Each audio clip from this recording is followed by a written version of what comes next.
wabil islami dina rabbi syrah li sadri wa yassir li amri wahlul 'uqdatan min lisani yafqahu qawli.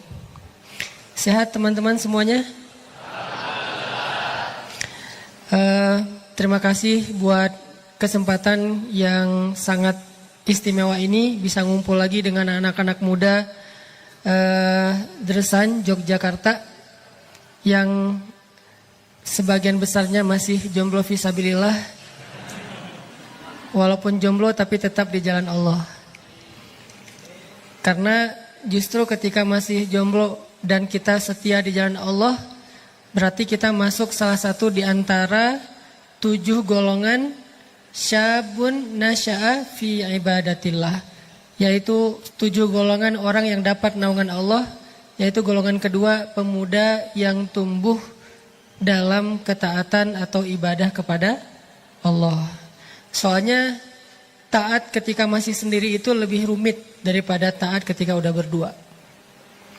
Kalau sendiri taat gak ada yang dorong-dorong, gak ada yang ngebangunin tahajud, gak ada yang ngebangunin subuh. Bahkan kalau kita tidurnya sampai 3 hari juga gak ada yang bangunin. Tapi kalau udah berdua gak bisa tidur. Gak usah dilanjut. Ya, jadi teman-teman, taat ketika sendiri tuh harus banyak yang dijaga. Jaga pandangan, jaga pikiran, jaga hati. Kalau udah berdua, pandangan gak perlu dijaga. Malah kalau memandang berpahala. Pikiran gak perlu dijaga, malah kalau ngingat dia terus berpahala. Rasa gak perlu dijaga, malah makin cinta, makin berpahala. Jadi beda banget status orang yang masih sendiri sama yang udah berdua, sehingga dikatakan bahwa menikah itu sebagian dari agama. Karena memang banyak sekali kebaikan-kebaikan yang muncul setelahnya. Tapi tenang, hari ini kita gak akan bahas bab itu. Saya lagi kalem. Trauma. Oke, teman-teman yang dirahmati Allah, hari ini kita akan bahas satu tema. Kalau dalam bahasa pesantren tuh dikenal dengan istilah as-siqah billah. Tema tentang as-siqah billah. Kalau dalam bahasa yang lebih santai mungkin istilahnya trust kepada Allah SWT. Percaya atau yakin kepada Allah Subhanahu wa ta'ala. Tema ini penting banget, dia termasuk salah satu di antara tema-tema tentang akidah yang kalau dalam bahasa teori itu masuk dalam rububiyah, uluhiyah, asma, sifat.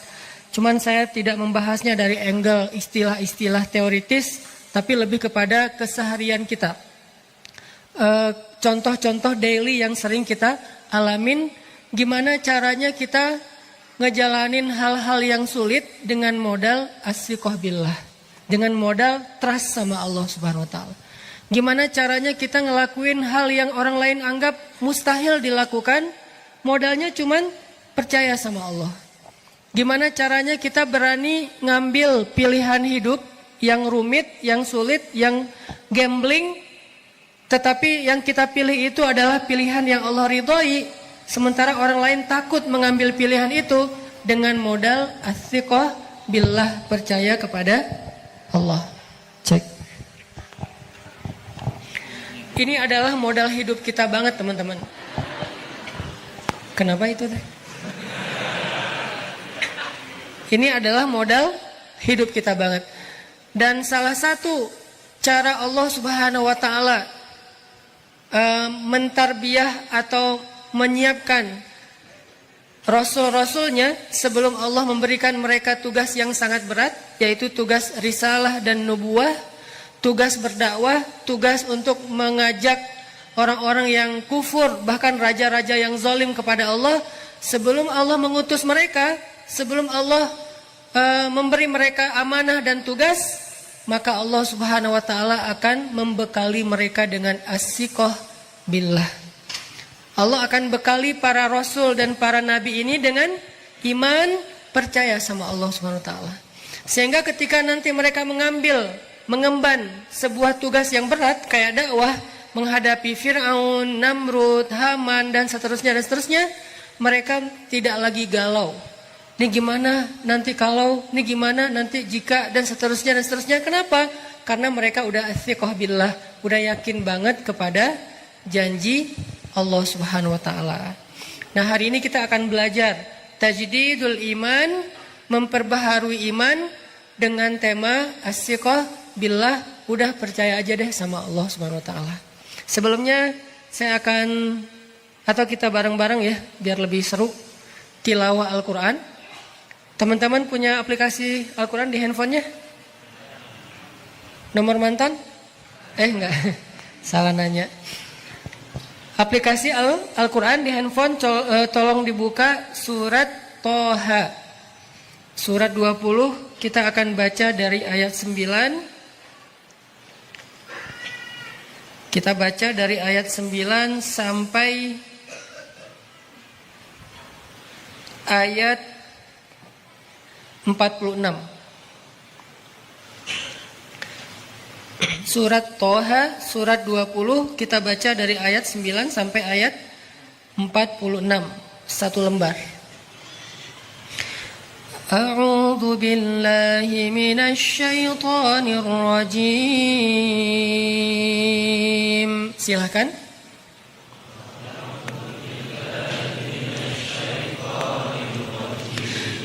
Bismillahirrahmanirrahim.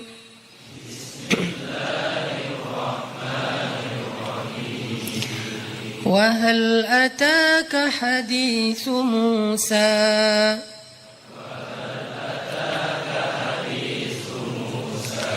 إذ رأى نارا فقال لأهلهم كثوا إني آنست نارا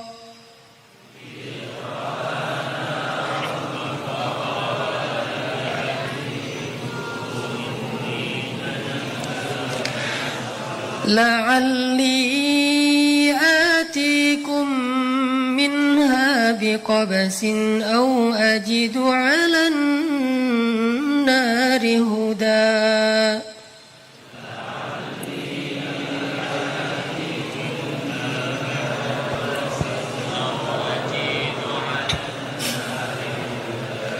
فلما أتاها نودي يا موسى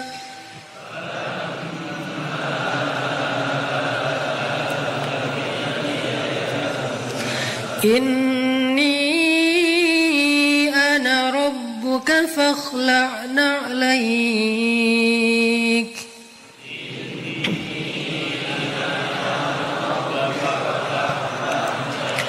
إنك بالواد المقدس طوى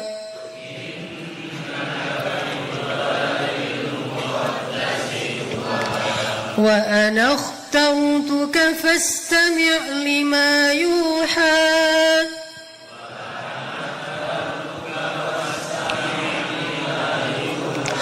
إنني أنا الله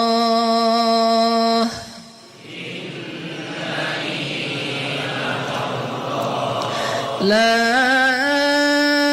إله إلا أنا فاعبدني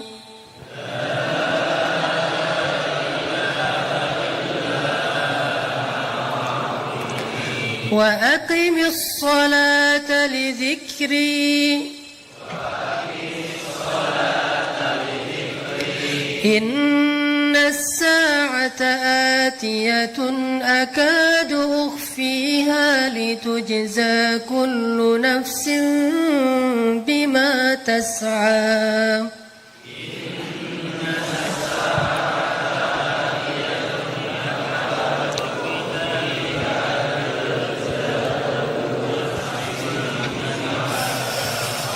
فلا يصدنك عنها من لا يؤمن بها واتبع هواه فتردى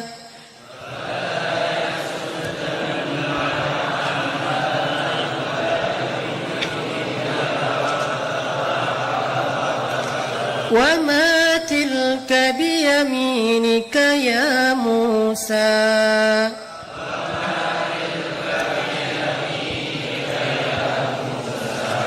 قال هي عصاي أتوكأ عليها وأهش بها على غنمي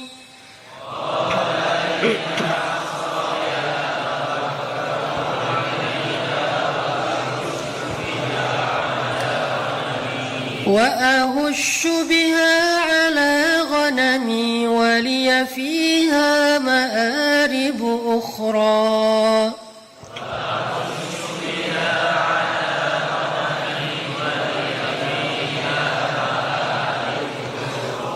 قال ألقها يا موسى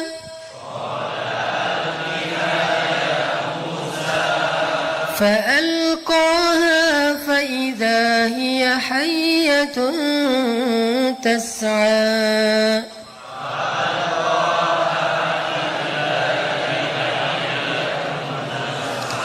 قال خذها ولا تخف سنعيدها سيرتها الأولى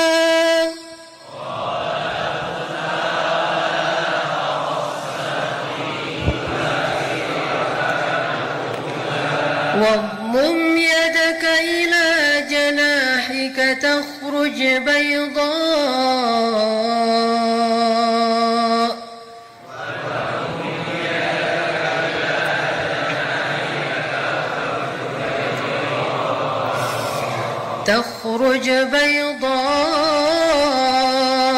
من غير سوء آية أخرى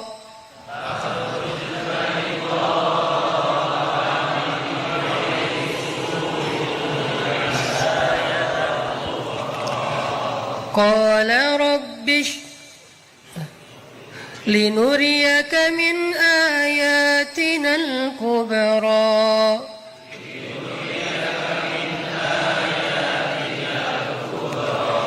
اذهب إلى فرعون إنه طغى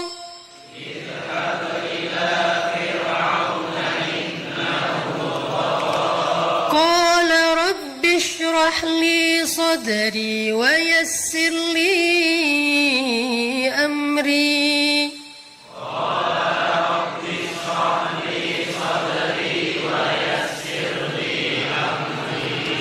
واحلل عقدة من لساني يفقه قولي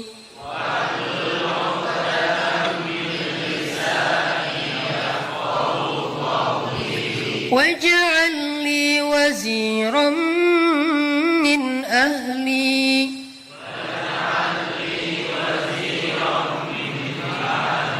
هارون أخي اشدد به أزري وأشركه في أمري كي نسبحك كثيرا ونذكرك كثيرا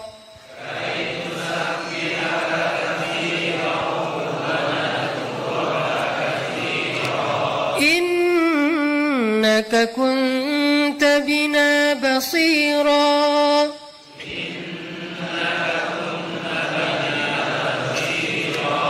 قال قد أوتيت سؤلك يا موسى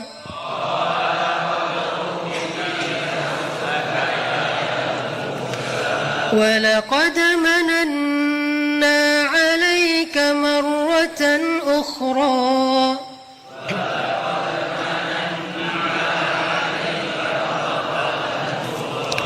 إذ أوحينا إلى أمك ما يوحى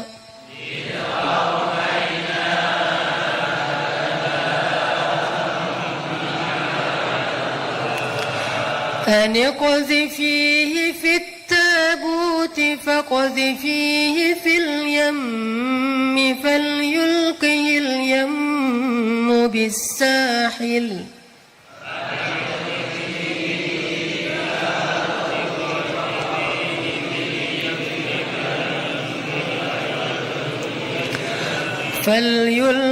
اليم بالساحل يأخذه عدو لي وعدو له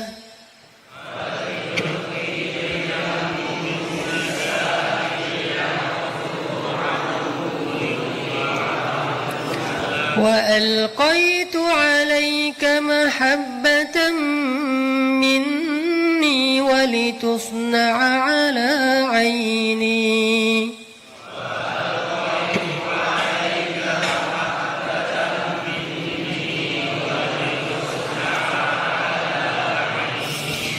إذ تمشي أختك فتقول هل أدلكم على من يكفله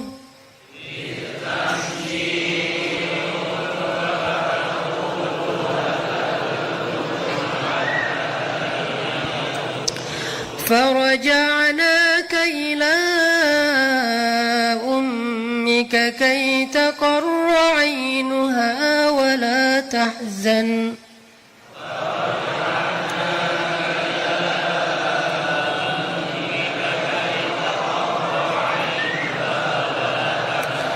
وقتلت نفسا فنجيناك من الغم وفتناك فتونا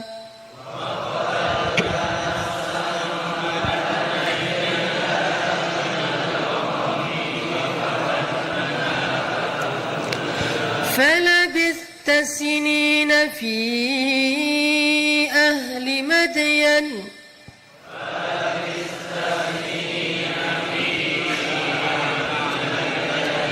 ثم جئت على قدر يا موسى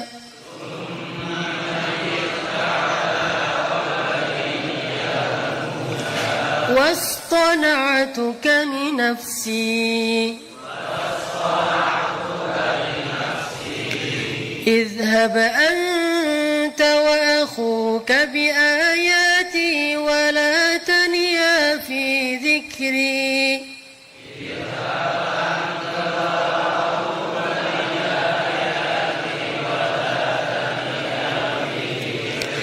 اذهبا إلى فرعون إنه طغى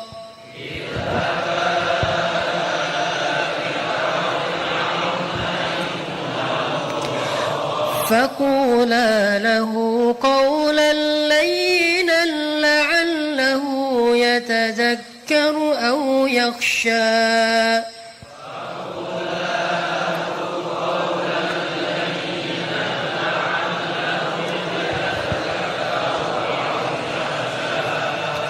قالا ربنا إننا نخاف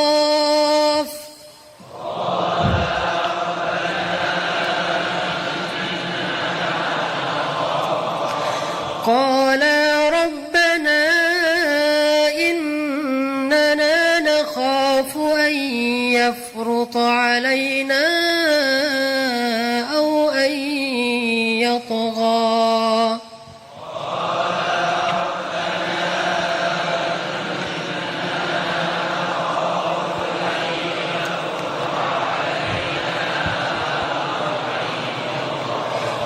قال لا تخافا إنني معكما أسمع وأرى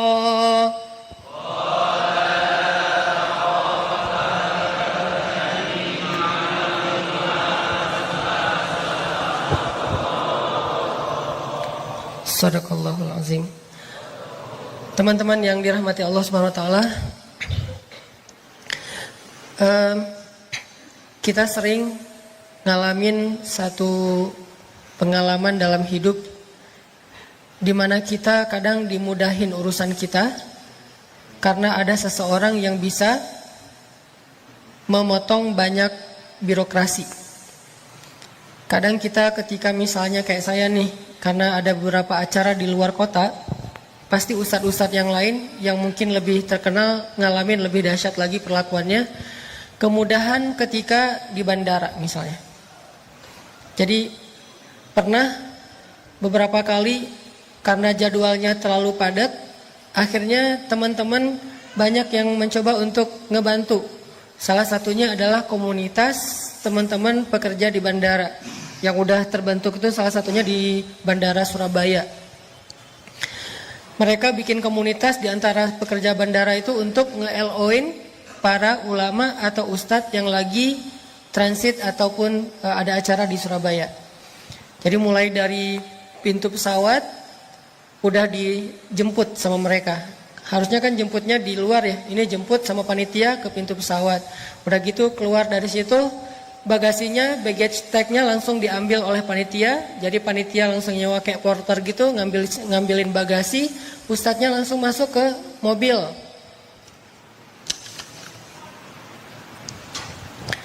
Ustadznya langsung masuk ke mobil. Udah gitu nanti di dalam mobil udah disediakan misalnya LO, kalau misalnya ustadznya butuh apa-apa langsung kontak dengan panitia, misalnya mau makan di mana, mau transit di mana dulu, atau mau ke kamar dulu istirahat, mandi, siap-siap. Terus mobilnya jalan dikawal sama forrider, dikawal sama patwal. Jalan lampu merah karena pakai petugas, mungkin dia ada perlakuan khusus atau gimana, ada aturan, lewat, macet lewat, sampai ke venue atau ke hotel lebih cepat dari biasanya. Gitu juga nanti pas beres. Kadang-kadang dalam satu hari ada 2 kota, jadi harus terbang langsung. Kayak misalnya kemarin dari Pekanbaru, Batam, Dumai, terus terbang lagi ke Jakarta misalnya. Itu udah disediain sama teman-teman forrider dari venue ke bandara. Terus kalau agak telat dikit nggak apa-apa karena udah di-check-inin duluan di bandara. Di bandara bagasi masuk, ustadznya masukin ke kayak bisnis lounge gitu, terus masuk ke pesawat, udah disediain tempat duduk yang hot seat misalnya. Semua kemudahan ini karena apa? Karena ditolong oleh teman-teman, ditolong oleh murid-murid, ditolong oleh manusia. Jadi saya akhirnya kadang-kadang ngerasa gini teman-teman, dalam dunia nih, dalam urusan hidup kita, ditolong oleh teman aja, ditolong oleh manusia aja, urusan kita bisa jadi begitu mudah. Gimana kalau ditolong oleh Allah SWT? Itu yang nolongin teman loh, manusia. Bukan pencipta, bukan penguasa, bukan pemilik, bukan pemelihara.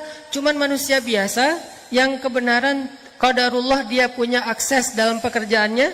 Mungkin dia seorang aparat, mungkin dia emang pekerja bandara, mungkin dia emang pilot, mungkin dia adalah pramugari segala macam. Cuman manusia aja nolongin kita, hidup kita tuh jadi mudah banget. Gimana kalau Allah yang nolongin kita? Dan pastinya pertolongan dari manusia ini Allah juga, dibalik semua itu kehendak Allah. Allah yang menggerakkan hati mereka untuk akhirnya nawarin support, nawarin jasanya. Allah yang menggerakkan hatinya untuk mencintai guru-gurunya. Akhirnya dimudahin. Semua ini dibalik segala sesuatu kebaikan ada Allah Subhanahu wa taala. Jadi ini menjadi sebuah pengalaman buat saya. Alam yajidka yatiman fa'awa wa wajadaka dhallan fahada wa wajadaka ailan fa'aghna. Dalam kasus paling kecil sampai kasus paling besar kayak gitu. Alam yajidka yatiman, bukankah kamu tuh sendiri turun dari pesawat bingung mau kemana ya bu, mau kemana, sendiri tuh nggak ada teman. Akhirnya alam yajidka yatiman fa'awa, Allah berikan kamu teman-teman, dijemput sama LO, dijemput sama orang bandara. Wa wajadaka dhallan, bingung nih mau kemana ya, terus nanti jalannya lewat jalan mana ya, nanti kalau macet gimana, fahada, Allah kasih jalan. Wa wajadaka ailan fa'aghna, kamu dalam keadaan kekurangan, mau tinggal di mana, mau nginep di mana, mau makan apa, akhirnya Allah SWT ngasih kecukupan. Ini semua bukti kalau Allah berkehendak nolongin kita, hidup kita tuh bakalan sangat-sangat mudah teman-teman. Jadi kalau kita percaya, misalnya Ustadz, saya pernah diundang ke sebuah daerah yang agak terpencil. Terus saya bilang maaf jadwal saya agak padat. Jadi kalau misalnya tempatnya berjauhan, khawatir kasihan dengan teman-teman yang udah nunggu di acara berikutnya. Sementara flight yang terbang ke wilayah itu seminggu cuman mungkin sekali apa 2 kali gitu. Sementara jadwal saya nggak cocok dengan jadwal flightnya, jadwal penerbangan. Akhirnya salah seorang kepala daerah di wilayah itu bilang, Ustadz tenang aja nggak apa-apa, nanti saya sediakan pesawat pribadi. Jet pribadi, nanti begitu Ustadz landing di bandara yang besar, langsung dijemput sama teman-teman, masuk ke jet pribadi beliau, terbang ke wilayah itu tanpa harus mengikuti jadwal pesawat domestik. Nanti kalau udah beres langsung diantar lagi Ustadz, sehingga Ustadz sama sekali nggak perlu khawatir akan telat di acara berikutnya. Insya Allah aman Ustadz. Saya karena tahu beliau seorang penguasa di situ, dan banyak orang yang bilang emang dia punya pesawat pribadi, trust kan, percaya kan? Ya udah deh, karena saya percaya saya ambil jadwal ini. Tapi saya nggak bisa lama-lama ya, nggak apa-apa Ustadz, sebentar juga nggak apa-apa, nyapa aja teman-teman anak muda. Ya udah saya ambil. Kenapa saya mengambil sebuah jadwal di tempat yang terpencil dengan schedule yang sebetulnya nggak cocok? Karena saya percaya kepada yang ngundang, percaya kepada yang memfasilitasi. Apakah kita punya rasa percaya yang sama kepada yang memfasilitasi hidup kita di dunia? Sehingga kita mengambil pilihan-pilihan yang menurut kita agak sulit, tapi menurut Allah itulah yang terbaik. Kan banyak pilihan dalam hidup kita yang berat ya. Pacaran atau halalin. Berat gak sih itu? Berat banget. Antara kita putusin, bukan pacaran, putusin atau halalin. Itu kan berat. Menghalalkan butuh waktu. Butuh meyakinkan orang tuanya. Kadang-kadang udah bertahun-tahun gak yakin-yakin nih orang tuanya nih. Jadi artinya kalau gak bisa menghalalkan berarti memutus. Itu juga nanti kalau saya putusin diambil orang, kesalip sama temen, gimana nih? Ditikung yang lain udah pada nunggu nih. Kapan kita putus, kapan kita putus. Begitu putus langsung diambil sama teman, gimana? Ini soal trust kepada Allah Subhanahu Wa Taala. Percaya gak sih gara-gara kita meninggalkan satu larangan Allah, kita gak mau pacaran, kita cuma punya pilihan antara putusin supaya kita tidak bertambah dosa atau halalin supaya nambah pahala, bahwa Allah Subhanahu Wa Taala pasti akan membantu kita. Ini adalah akidah challenge teman-teman. Jadi bukan keke challenge ya. Kalau keke challenge kan keluar dari mobil, keluar dari becak, keluar dari angkot misalnya, terus joget ditinggal angkot, tasnya ke bawah. Laptop di dalam tas, dan di dalam laptop itu banyak kenangan masa lalu. Ternyata dalam Islam juga ada akidah challenge. Akidah challenge itu apa? Ketika Allah menghadapkan kepada kita dua pilihan yang menurut kita sulit sekali untuk dipilih. Apa yang membuat kita berani memilih? Apa yang membuat kita yakin? Apa yang membuat kita mantap? Trust kepada Allah. Athiqah billah. Inilah yang kita tajdid teman-teman. Inilah yang kita perbaharui. Belajar tentang yakin kepada Allah bukan belajar teori rububiyah. Kalau teori rububiyahnya dipelajari untuk menjadi seorang ulama. Tapi untuk orang awam belajar yakin, bukan belajar teorinya. Bagaimana yakin gak tahu teorinya? Banyak orang yang teorinya pas-pasan tapi yakinnya luar biasa. Siapa dia? Salah satunya Bilal bin Rabah. Bilal tahu tentang akidah itu cuma satu kata, ahadun ahad. Kalau kita kan tahu banyak istilah ya, termasuk ayat-ayatnya kita hafal. Surat Al-Ikhlas itu paling ikhlas lah ya. Dan kenapa saya bilang surat Al-Ikhlas itu paling ikhlas? Kayaknya nggak ada orang yang riak gara-gara surat Al-Ikhlas, nggak ada kan ya? Gua udah hafal lo surat apa? Al-Ikhlas. Mana ada yang riak Al-Ikhlas? Kalau Al-Baqarah mungkin riak ya karena panjang. Surat-surat yang sulit kayak misalnya surat Az-Zariyat, surat apa yang susah misalnya. Tapi kalau Al-Ikhlas, insya Allah ikhlas banget lah. Nggak perlu ria. Dan sering jadi surat kayak surat pelampiasan gitu. Mentok, tadinya udah agak-agak ria gitu, baru hafal surat Maryam misalnya atau surat Al-Baqarah. Sholat di kos-kosan langsung praktek kan, biar tahu teman-teman kalau kita udah nambah hafalan. Wabashiril ladzina amanu wa amilus solihat. Udah gitu mentok. Wa amilus solihat. Perasaan tadi lancar. Karena sholat itu bisa jadi salah satu ukuran lancar atau tidak lancar hafalan. Tanya ke teman-teman penghafal deh, jangan sama saya. Kata teman-teman penghafal, cara nguji hafalan itu pertama coba baca Quran, coba ngulang hafalan sambil megang Quran tapi ditutup. Kalau udah bisa kayak gitu, coba Al-Qurannya dijauhin, karena ada efek psikisnya. Kalau jauh Al-Quran tuh rasanya kayak nggak pede gitu kan. Kalau lancar, coba sekarang sholat. Biasanya lancar di luar sholat, belum tentu lancar di dalam sholat. Apalagi di belakang ada itu lebih nggak lancar lagi tuh. Karena kita kayak menggebu-gebu gitu, pengen pamer. Saya hafiz loh sih. Wa basyiril ladzina amanu wa amilus sholihat. Mentok lama. Qul huwallahu ahad. Standar kan? Pernah nggak sih kayak gitu? Saya pernah. Jadi al-ikhlas itu kayak yang nggak ada lagi yang lain, yang paling udah al-ikhlas.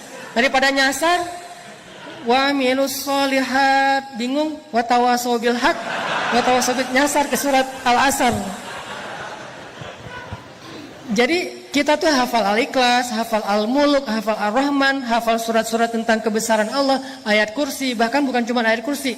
1 lembar setengah dari ayat kursi, Allah waliyul ladzina amanu aw kalladzi marra ala qaryatin, tentang Ibrahim, wa idz qala Ibrahim. Hafal semua tuh ayat-ayat tentang kebesaran Allah. Tapi kok masih ragu ketika Allah kasih pilihan hidup? Antara kerjaan yang riba, yang mungkin gak halal, yang syubhat, yang banyak hal-hal yang gak baik, dengan pilihan lain tapi belum jelas. Ini kan galau berat nih. Apa yang membuat kita berani ninggalin kerjaan yang udah buat kita mapan, kerjaan yang kita tuh di situ udah karirnya udah bagus, penghasilannya kita udah gede, tabungan kita udah banyak, akhirnya kita tinggalkan karena ada satu kata aja, syubhat, haram. Itu doang bikin kita astagfirullahaladzim, berarti saya nggak mau lagi deh. Walaupun kita yakin banget setiap bulan dapat gaji, dapat bonus, dan kita juga udah dapat kontrak di situ untuk sekian tahun. Nanti kalau kita pensiun juga dapat tunjangan kayak gitu-gitu. Kita tinggalkan mengambil satu alternatif kerjaan lain yang belum jelas hasilnya. Dagang misalnya, bisnis misalnya, atau freelance misalnya, atau jadi outsourcing di tempat yang lain misalnya, atau apapun lah yang belum jelas. Apa yang membuat kita berani mengambil pilihan yang berat itu? Athiqah billah. Padahal ada orang yang hafalan Al-Qur'annya udah banyak tapi masih galau memilih pekerjaan ini. Ada banyak orang yang hafalannya udah bagus tapi untuk maafin orang lain itu susah.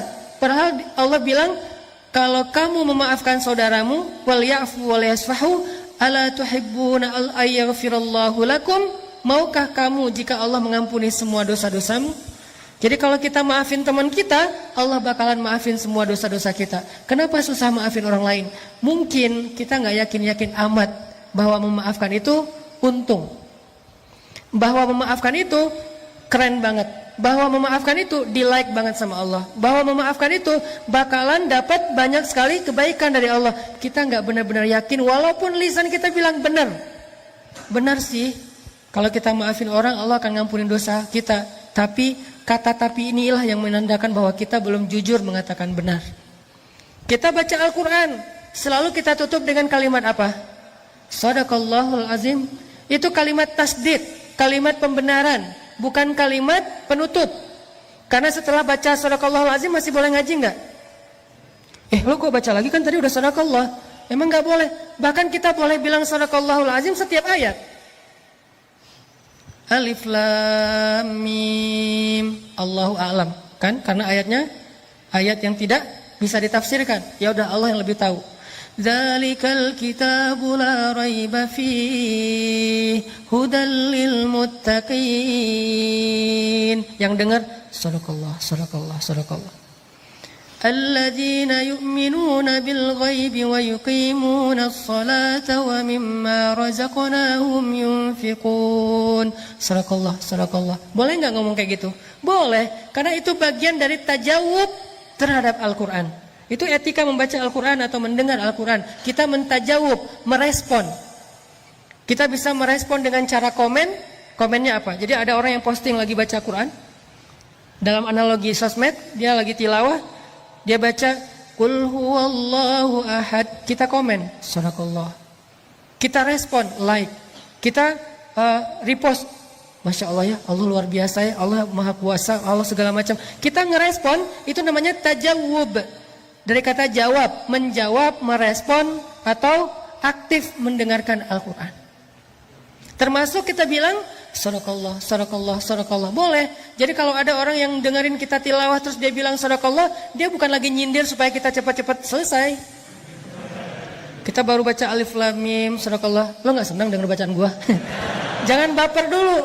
Karena dia lagi tajawub. Dia lagi ngerespon ayat yang dia dengar. Nah, kadang ada orang yang mengatakan Sadaqallahul Azim, atau bahkan ditambah Sadaqallahul Aliyul Azim. Luar biasa kan kalimatnya? Tapi begitu ayatnya selesai dibaca, dia lupa dan bahkan dia tidak mampu mengamalkan ayat itu dalam hidupnya. Contoh, Ya ayyuhalladzina amanu La yaskharu qaumun min qaum asa an yakunu khairan minhum. Sadaqallah, sadaqallah. Kita ngomongnya sadaqallahul azim. Tapi begitu kita nggak suka sama seseorang, kita nggak tahan untuk tidak membicarakan dia. Ijtanibu katsiran minadh-dhann. Jauhilah prasangka. Sebagian besar prasangka itu adalah dosa.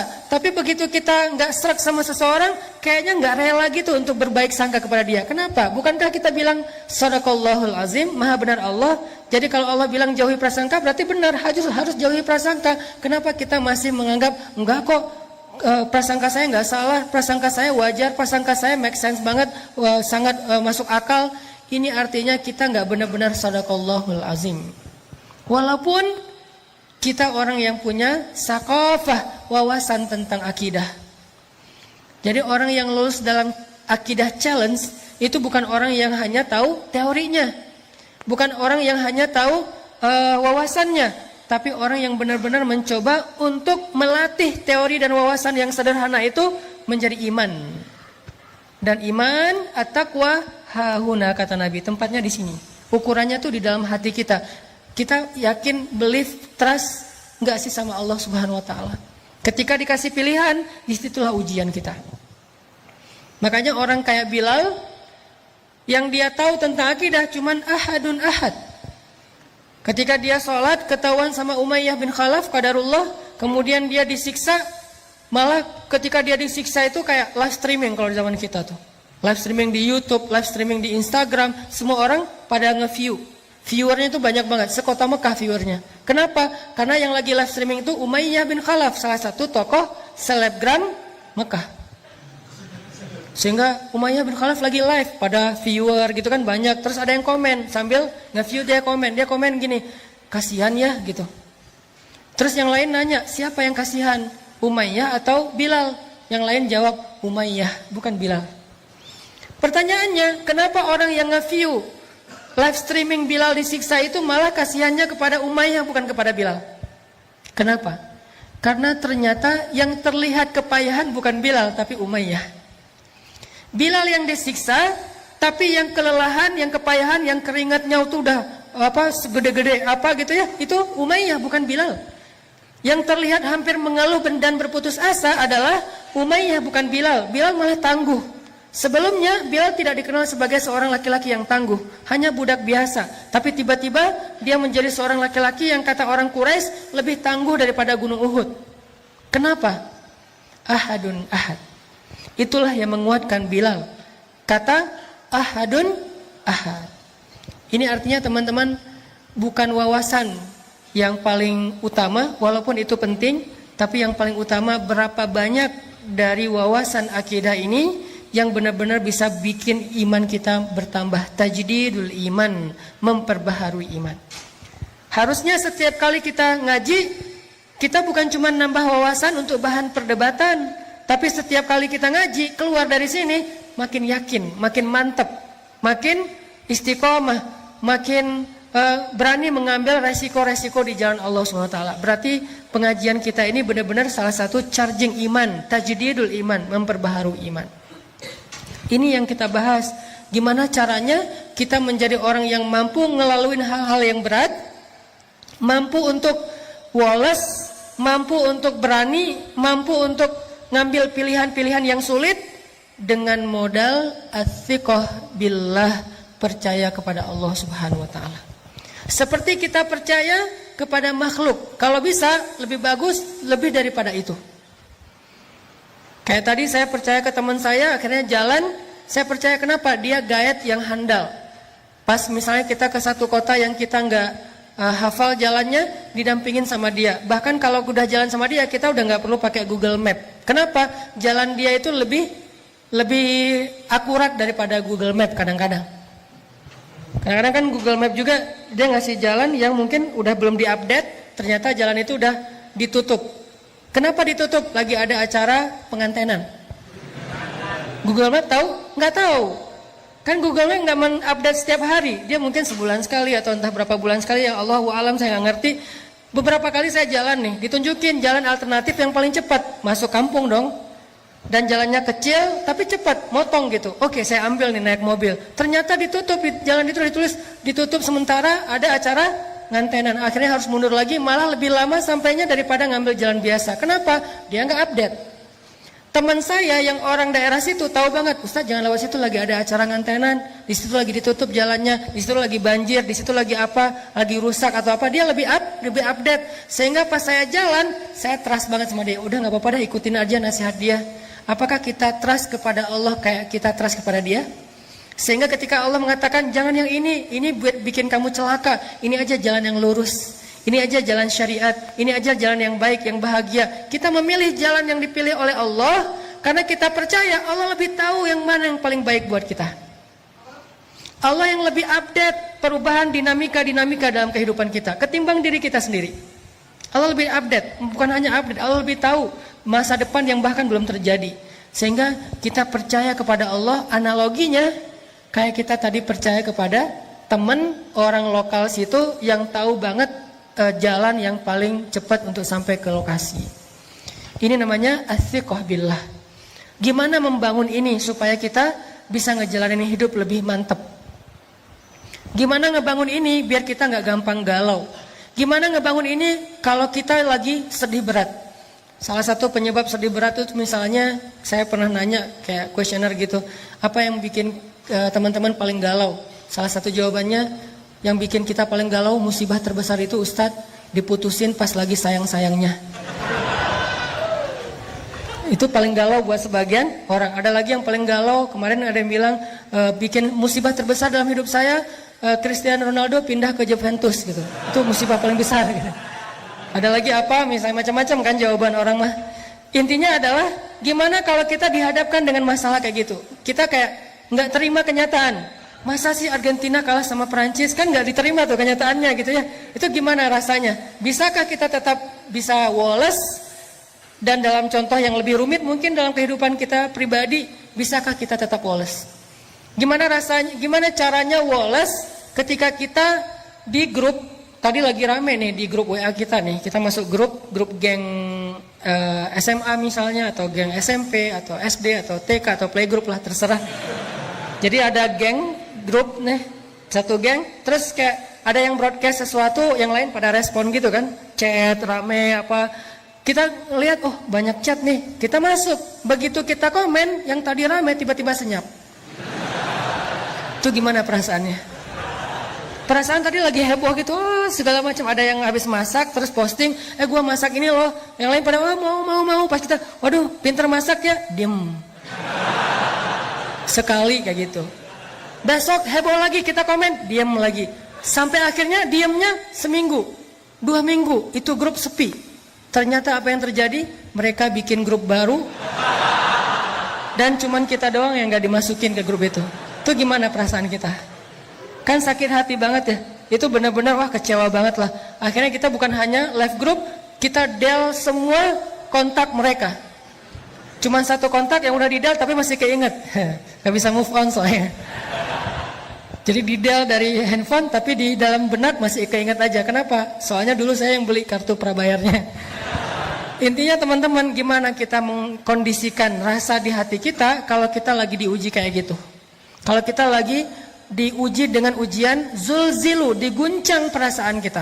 Dengan celaan orang, dengan makian orang, dengan teman-teman yang ngejutekin kita, dengan teman-teman yang ngebully kita, dengan teman-teman yang ngediamin kita di grup dan seterusnya, dengan teman-teman yang tiba-tiba unfollow kita, dengan teman-teman yang tiba-tiba nge-haters kita di komen.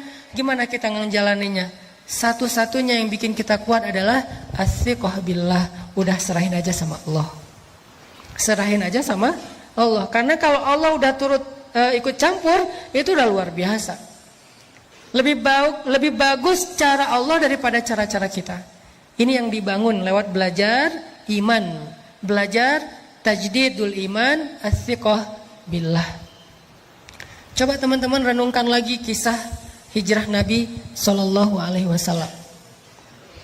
Ada yang unik dalam hijrah Nabi itu. Saya kadang-kadang berpikir kalau baca sejarah sirah itu kan saya suka mencoba mengimajinasikan sirah ya.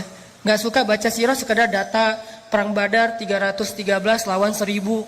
Nabi lahir tahun ini, kemudian menikah tahun ini, usia sekian. Ini data sejarah, belum menjadi persepsi sejarah.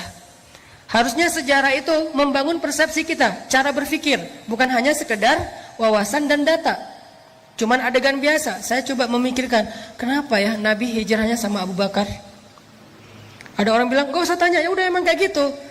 Bukankah sejarah Rasulullah itu adalah untuk orang-orang yang berpikir? Afala ta'qilun qul siru fil ardi summanzuru. Perhatikan kenapa Rasulullah SAW hijrahnya dengan Abu Bakar.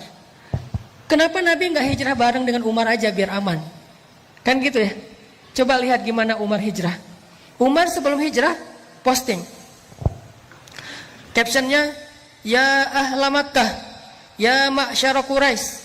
Wahai penduduk Mekah, wahai pemuka Quraisy, dimention satu-satu. @Abu_Jahal, @Abu_Lahab. Semuanya diposting dimention sama dia satu-satu tuh banyak banget yang dimention. Abu Jahal, Abu Lahab, Abu Sufyan. Pokoknya semuanya dimention. Fa'lamu anni muhajir. Ketahuilah saya mau berhijrah. Itu Umar mau hijrah aja posting. Siapa yang pengen istrinya jadi janda, anaknya jadi yatim, tunggu saya di bukit belakang itu. Terus di Sherlock sama Umar, biar nggak kesasar, jelas gitu di mana harus nunggu. Umar dan ada yang berani komen nggak? Nge-like aja doang yang lain. Kalau nggak suka pun diam aja. Nggak ada Abu Jahal, Umar, oh habis lo Umar, Umar misalnya apa, dia marah-marah nggak berani. Apalagi mentahzir Umar, nggak ada yang berani. Kenapa? Umar ditakuti di Mekah. Umar itu jawara Mekah, salah satu di antara petarung Mekah yang terkenal. Umar, Khalid, Hamzah. Kalau Nabi pengen hijrahnya aman, harusnya bareng Umar dong. Sehingga ketika Nabi hijrah bareng Umar, Umar langsung instastory, gue lagi bareng dengan Rasulullah nih.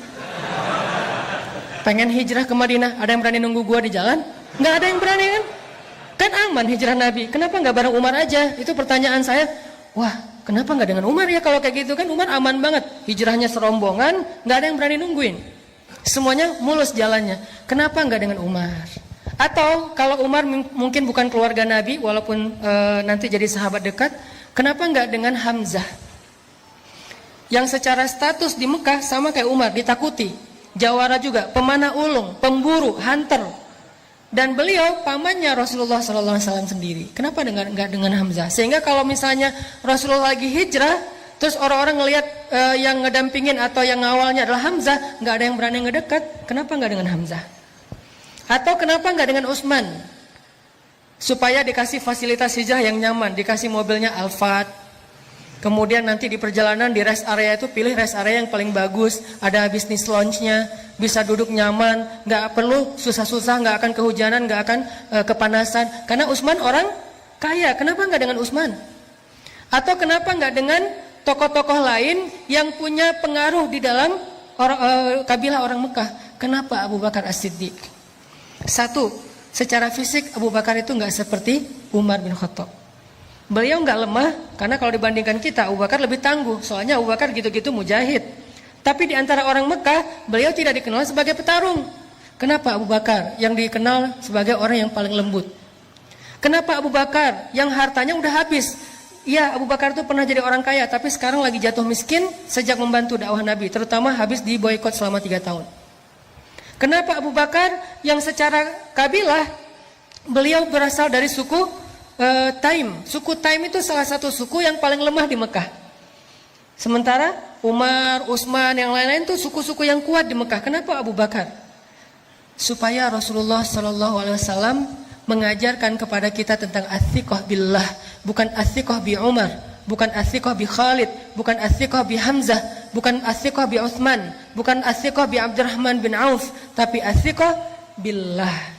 Hijrah nggak dikawal oleh orang-orang yang tangguh, nggak difasilitasi atau diendos oleh Utsman bin Affan, tapi hijrah murni mengandalkan pertolongan dari Allah Subhanahu wa taala. Itulah pelajaran dalam hijrah Nabi.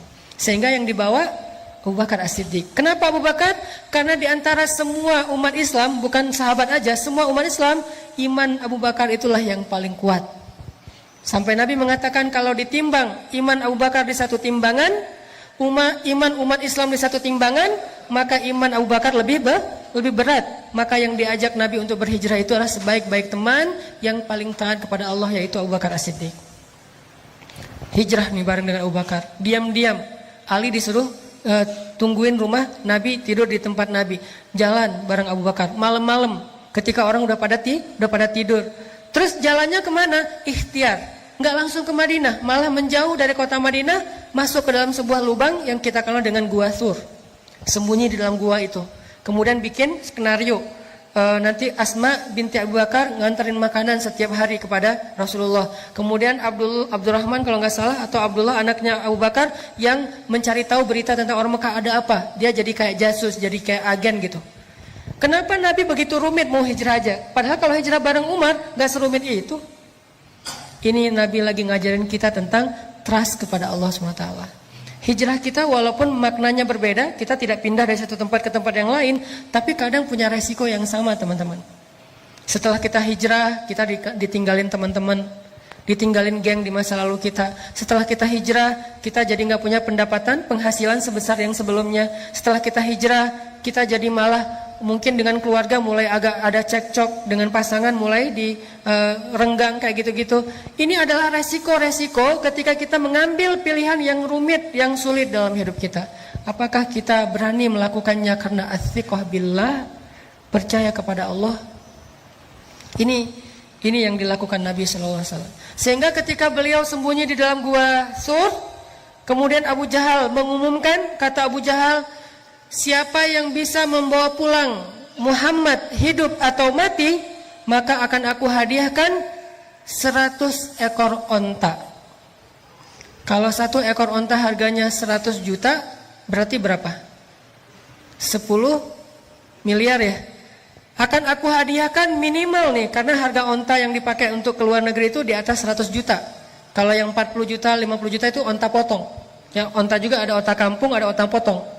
Kalau onta potong harganya sekitar 40 juta. Kalau onta yang dipakai rihlah itu biasanya di atas 100 juta. Kebayang nggak? Siapa yang bawa pulang Muhammad hidup atau mati dikasih 10 miliar. Siapa yang nggak mau?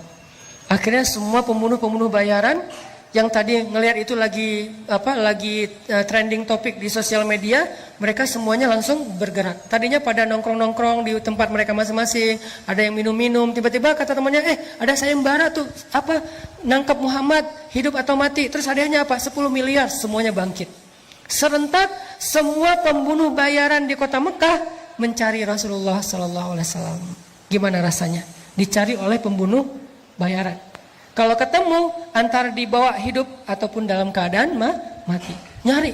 Salah satu pembunuh bayaran paling legend yang ada di Mekah, namanya Suraqah bin Malik. Itu paling legend. Gimana legendnya? Gak ada yang gak kenal Suraqah. Kalau Suraqah udah muncul, pada kayak bisik-bisik, Suraqah, Suraqah, Suraqah. Kenapa? Saking legendnya. Suraqah dekat, ada yang foto diam-diam, wah, gue bareng Suraqah, padahal Suraqah juga gak tahu apa-apa gitu ya. Saking pengen nambah followers misalnya, wah gue ketemu pembunuh bayaran yang paling legend. Kayak kalau selama ini mungkin ada beberapa yang dulunya pernah jadi ketua mafia, ketua geng, ketua preman di beberapa daerah, terus udah hijrah, udah taubat, dianggap sebagai legend kan, kadang-kadang wawancara gitu. Walaupun udah taubat, kalau dia datang ke sebuah warung kan langsung hening tuh warung. Kenapa? Wah, ada fulan misalnya gitu kan ya. Akhirnya pada kayak respect gitu, kayak segan misalnya. Itulah Suraqah. Terkenal sebagai pembunuh bayaran paling legend di kota Mekah. Dia tahu jejak banget. Dia pembaca jejak. Dia bisa tahu, nih jejak udah berapa lama ngelewat jalan ini. Kalau masih basah mungkin beberapa menit yang lalu. Kalau udah kering mungkin udah seharian. Berarti jarak mereka sekarang udah sekitar berapa kilo. Bahkan Suraqah bisa tahu jejak onta atau kuda yang di atasnya itu laki-laki atau perempuan. Orang dewasa atau anak-anak. Duduknya normal atau meronta-ronta sebagai tawanan perang. Dia bisa tahu jejaknya acak, hancur atau jejaknya rapih. Jadi kalau di atasnya meronta-ronta jejaknya agak acak gitu. Jadi dia bisa tahu banget. Dan kemana arahnya, sehingga kalau Suraqah udah keluar dari sarangnya, sulit untuk selamat dari pengejaran Suraqah. Itu sama lebih dahsyat daripada mungkin anjing pelacak atau siapa yang jago-jago kayak gitu. Ini Suraqah, wah Suraqah, heboh kota Mekah. Suraqah mencari Muhammad. Jadi trending topik di Twitter semuanya ngomongin Suraqah nyari Muhammad, Suraqah nyari Muhammad. Semua orang heboh, viral di mana-mana. Akhirnya Nabi dengan Abu Bakar sembunyi di dalam Gua Thur. Beneran, ternyata Suraqah akhirnya datang ke Gua Thur. Berdiri bersama sekelompok para pemburu tepat di mulut gua dan Nabi ada di bawah kaki mereka. Kalau mereka ngelihat ke bawah kakinya sedikit aja, udah ketahuan tuh Nabi dengan Abu Bakar di dalamnya. Waktu itu Abu Bakar galau. Gimana pun Abu Bakar soleh, beriman, orang yang siddiq, tapi beliau manusia. Sedikit-sedikit kadang-kadang muncul sifat manusianya galau. Abu Bakar bukan penakut. Abu Bakar tidak takut atas keselamatan dirinya. Abu Bakar takut akan keselamatan kekasihnya Rasulullah SAW. Sehingga Abu Bakar bilang, ya Rasulullah, gimana ini? Kalau nanti mereka ngelihat ke bawah kaki mereka, kita ketahuan, nanti Rasulullah ditangkap. Sementara mereka ada ratusan orang, semuanya senjata lengkap, dan itu pemburu bayaran. Mereka itu pembunuh, sementara kita nggak punya senjata apa-apa. Gimana ya Rasul, gimana? Kita cuma berdua, mereka banyak. Nabi dengan tenang menasihati Abu Bakar dengan kata-kata apa? Ya Abu Bakar, ma zannuka bisnain, Allahu salisuhuma. Ya Abu Bakar, kenapa kamu pikir kita cuma berdua? Bukankah Allah yang ketiga? Coba nasihat Rasulullah SAW. Ya Abu Bakar, ma zannuka bisnain, Allahu salisuhuma. Kenapa kamu berpikir kalau kita tuh cuma berdua Abu Bakar? Kalau berdua oke, kita takut, tapi bukankah Allah yang ketiga? Baru Nabi mengatakan, la tahzan, innallaha ma'ana. Jangan khawatir Abu Bakar, Allah bersama kita. Seketika itu juga Abu Bakar tenang. Ala bidzikrillah. Ini arti dari ayat tersebut. Ala bidzikrillahi tatma'innul qulub. Bukankah ketika kita mengingat Allah hatinya harusnya menjadi tenang? Itu ciri orang yang beriman. Ketika kita galau, tenang aja ada Allah. Tenang, berarti masih beriman. Ketika kita ada sesuatu yang membuat kita khawatir, resiko atau ancaman, tiba-tiba kita bilang, ya udah deh, serahin aja sama Allah. Tenang, berarti dia orang yang beriman. Kenapa? Innamal mu'minun idza dzukirallahu wajilat qulubuhum wa idza tuliyat 'alaihim ayatuhu zadatuhum imana wa 'ala rabbihim yatawakkalun. Orang beriman kalau disebut nama Allah langsung tergerak hatinya untuk makin mantap. Wajilat itu hatinya bergairah kembali. Yang tadi itu udah kayak udah mau mati tuh, hatinya udah lemah, tiba-tiba bergairah lagi. Detak jantungnya udah mulai normal lagi. Kenapa? Ada nama Allah. Terus kalau dibacakan ayat-ayat nasihat, misalnya la tahzan innallaha ma'ana, terus ayat yang lain tabarakalladzi biyadihil mulk dan seterusnya, dia bertambah zadatuhum imana, makin yakin sama Allah. Hasilnya apa? Wa 'ala rabbihim yatawakkalun. Ya udah, serahin aja deh sama Allah. Itu mukmin. Sehingga Abu Bakar awalnya galau dikit terhadap keselamatan Rasulullah. Rasulullah mengatakan, ya Abu Bakar, ma zannuka bisnain, Allahu salisuhuma. Kenapa kamu pikir kita cuma berdua Abu Bakar? Kan ada Allah yang ketiga. La tahzan, innallaha ma'ana. Enggak usah khawatir Abu Bakar, Allah bersama kita. Langsung tenang Abu Bakar. Inilah teman-teman yang disebut dengan athiqah billah. Bisakah adegan ini kita terjemahkan dalam kehidupan kita sehari-hari? Dalam semua masalah kita, pilihan hidup, kemudian rasa tidak nyaman di dalam hati, kekhawatiran kita tentang masa depan, ketika kita lulus kuliah mau kerja apa, ketika kita mungkin dikeluarkan dari sebuah pekerjaan, atau kita harus memilih resign duluan karena nggak cocok dengan pekerjaan itu, atau yang sekian banyak, apakah kita bisa diingatkan dengan nama Allah oleh seseorang, pasangan mungkin, teman mungkin. Kalau istri kita bilang, "Pak, gak usah khawatir, Allah tahu apa yang papa lakukan. Allah pasti bersama papa." Alhamdulillah, tenang jadinya ya. Teman kita bilang, "Udah tenang aja bro, serahin aja sama Allah." Alhamdulillah, saya serahin aja sama Allah. Itulah mukmin, dan itulah orang yang nanti di akhirat akan termasuk di antara 70.000 orang di antara hamba Allah yang masuk surga bi ghairi hisab wala azab. Masuk surga tanpa ada sidang, tanpa ada siksaan, langsung masuk surga. Manhum ya Rasulullah, siapa mereka ya Rasulullah? Salah satunya selain orang-orang yang la yatatayyarun wala yaskun wala yastarkun wala yarkun dan seterusnya, yang terakhir apa? Wa ala rabbihim yatawakkalun, orang yang selalu berserah kepada Allah SWT. Ats-tsiqah, percaya sama Allah. Bisa enggak teman-teman kita kayak gitu dalam hidup kita? Seberapa kuat percaya kita sama Allah? Cara ngukurnya gini. Kalau saya ambil benda kayak gini nih, dalam keadaan normal, ini buah salak, saya lempar ke atas, ada nggak teman-teman yang masih berpikir buah ini nggak akan jatuh ke bawah? Kalau saya lepaskan ini, kira-kira ada yang berpikir nggak akan jatuh Ustaz, saya ragu itu bisa jatuh. Ada? Ada yang meragukan bahwa ini akan jatuh ke bawah? Tidak kan? Semua kita yakin yang namanya benda kalau kita lempar ke atas pasti jatuh ke bawah. Seberapa besar yakin kita terhadap benda itu pasti jatuh ke bawah? 90%? 100%? Sekarang coba bandingkan dengan yakin kita kepada Allah. Harusnya yakin kita kepada pertolongan Allah seyakin kita kepada benda yang kalau dilempar pasti jatuh ke bawah. Gak mungkin gak? Kalau bisa lebih dari itu lebih keren. Segitu aja tuh udah keren. Bisa gak kita segitu yakinnya sama Allah? Tenang aja udah, kalau sama Allah beres. Kalau sama Allah gampang, kalau sama Allah pasti bagus, kalau sama Allah itu pasti ada jalan keluar, kalau sama Allah itu pasti bahagia, kalau sama Allah itu yakin, saya yakin benda yang kalau kita lempar ke atas pasti jatuh ke bawah, tidak ada satu ruang dan celah pun untuk ragu. Itu baru ats-tsiqah billah. Kalau kita udah ada di tahapan itu, kita akan melihat banyak sekali keajaiban-keajaiban Allah terjadi dalam hidup kita. Sampai ke tingkat seperti itu. Nanti kalau udah sampai di situ, baru kita latih lebih dari itu. Sehingga para sahabat radhiyallahu anhum, kalau Nabi nanya sesuatu kepada mereka, jawaban mereka selalu Allahu wa rasuluhu a'lam. Ada onta, misalnya Nabi nanya, itu onta berapa kakinya? Mereka ngelihat dengan matanya, kaki onta ada 4, tapi jawaban mereka apa? Allah dan Rasul lebih tahu berapa kaki onta. Kalau Nabi bilang 5, sadaqallahu wa rasuluh, benarlah Allah, benarlah Rasul. Kenapa? Saking yakinnya kepada Allah dan Rasul. Ini namanya ats-tsiqah. Dan ats-tsiqah inilah yang selalu menjadi modal kemenangan, kesuksesan, kebahagiaan, dan keberuntungan orang-orang yang beriman dalam banyak kesulitan. Dan salah satu kesulitan yang paling rumit itu adalah perang Badar yang direkam oleh Allah di dalam surat Al-Anfal. Sehingga surat Al-Anfal dikenal juga dengan nama Suratul Badar, surat perang Badar. Surat perang Badar. Sebelum Allah Subhanahu wa taala memberi kejutan-kejutan kemenangan dalam perang Badar, Allah pengen nguji dulu ats-tsiqahnya para sahabat kepada Allah.